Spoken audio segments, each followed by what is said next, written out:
Honestly ये पूरे series का सेकंड बेस्ट एपिसोड है। पहला एपिसोड अभी तक एक अलग लेवल पर ही था। इस एपिसोड ने मेरे अंदर ऐसे ऐसे इमोशंस पैदा कर दिए कि उन्हें डिस्क्राइब करना मुश्किल है। काफ़ी लंबे समय बाद एक एपिसोड ने मुझे इतना ज़्यादा इमोशनली हिट किया है। 2.5D प्ले को देखने के बाद आबिको सेंसे का स्टबर्न नेचर एक झटके में सॉफ्ट हो जाता है। टोक्यो ब्लेड स्टेज प्ले का प्रोड्यूसर राइडा आबिको सेंसे को कन्फ्रंट करता है और कॉन्सिक्वेंसेस के बारे में बिना सोचे ही सीधा सीधा आबिको सेंसे को उसके मुंह पे कहता है कि क्यों एक स्टेज प्ले लिखना उसके बस की बात नहीं है, और अगर वो लिख भी देती है तो आउटकम कितना भयानक हो सकता है।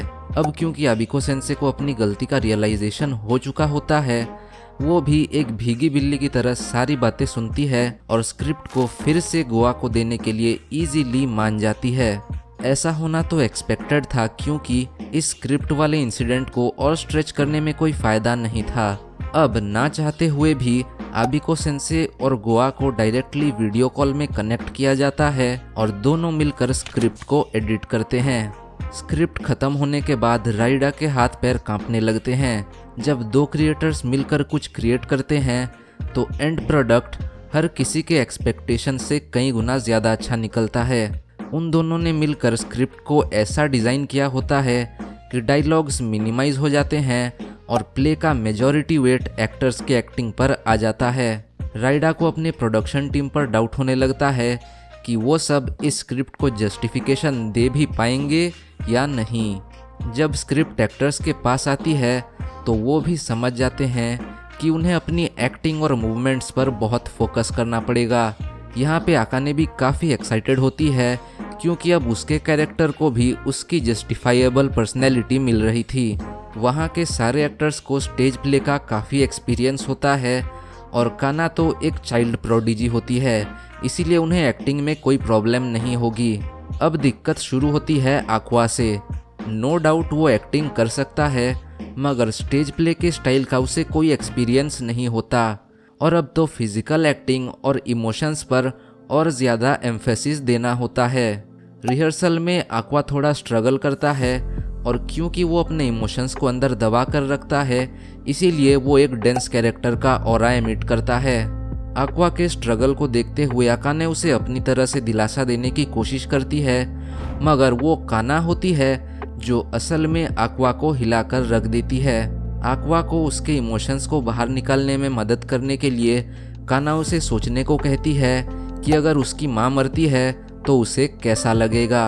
aqua को आई के फ्लैशबैक्स आने लगते हैं और व्यूअर्स के भी रोंगटे खड़े हो जाते हैं। लिटरली मैं तो पूरी तरह हिल गया था। मगर aqua की तकलीफें यहाँ नहीं रुकती।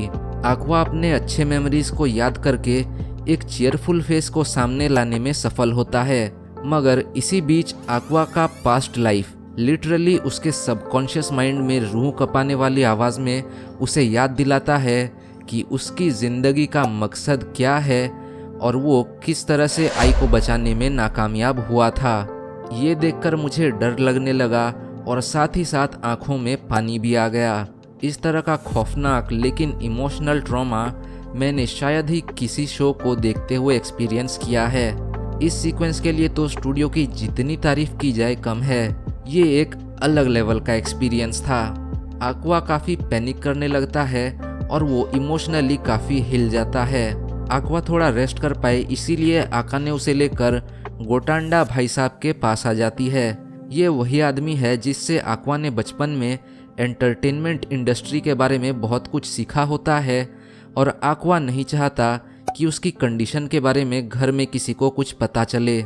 आकाने जब गोटांडा से पूछती है कि aqua के साथ ये सब क्यों हो रहा है, तो गोटांडा बस उसे ये बताता है कि अतीत में aqua एक बहुत बुरे सिचुएशन में फंस गया था। उसके बाद वो साइकोलॉजिकल काउंसलिंग भी लेता था, मगर aqua ने अपने इमोशंस को अंदर दबाना सीख लिया।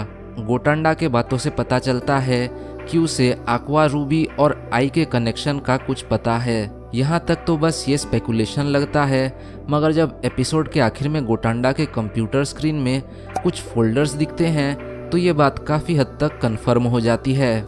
मगर aqua का ये राज अभी और भी फैल जाता है। aqua नींद में आई का नाम लेता है, और ये बात आका ने पकड़ लेती है। अब क्योंकि आका ने एक मेथड एक्टर होती है और उसने पहले आई पर काफ़ी रिसर्च किया होता है, इसीलिए aqua जब नींद में आई का नाम लेता है और आकाने को अब उसके पास्ट ट्रॉमा का पता लग चुका होता है, तो वो सारे डॉट्स को कनेक्ट करने लगती है और वो सिर्फ एक कंक्लूजन पर आती है कि आई सच में प्रेग्नेंट थी और aqua उसी का बेटा है। आकाने को समझ में आ जाता है कि aqua असल में आई की मौत से ट्रॉमाटाइज्ड है और वो भी इमोशनल होकर aqua को गले लगा लेती है। यहाँ पे आकाने के आंखों में दोबारा से सितारे दिखते हैं और यकीन करो ये सीन फिर से मुझे रुला देता है। मैंने तो बिल्कुल भी उम्मीद नहीं की थी कि सिर्फ एक एपिसोड इतने सारे इमोशंस इवोक कर सकता है।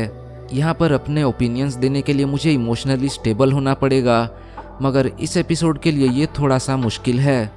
फिर भी अगर एक बात बोलनी हो तो मुझे अपने आप पर थोड़ा गुस्सा आ रहा है। मुझे aqua के साथ काना की जोड़ी परफेक्ट लगती है, मगर इस एपिसोड को देखने के बाद मुझे आकाने भी पहले से ज़्यादा अच्छी लग रही है।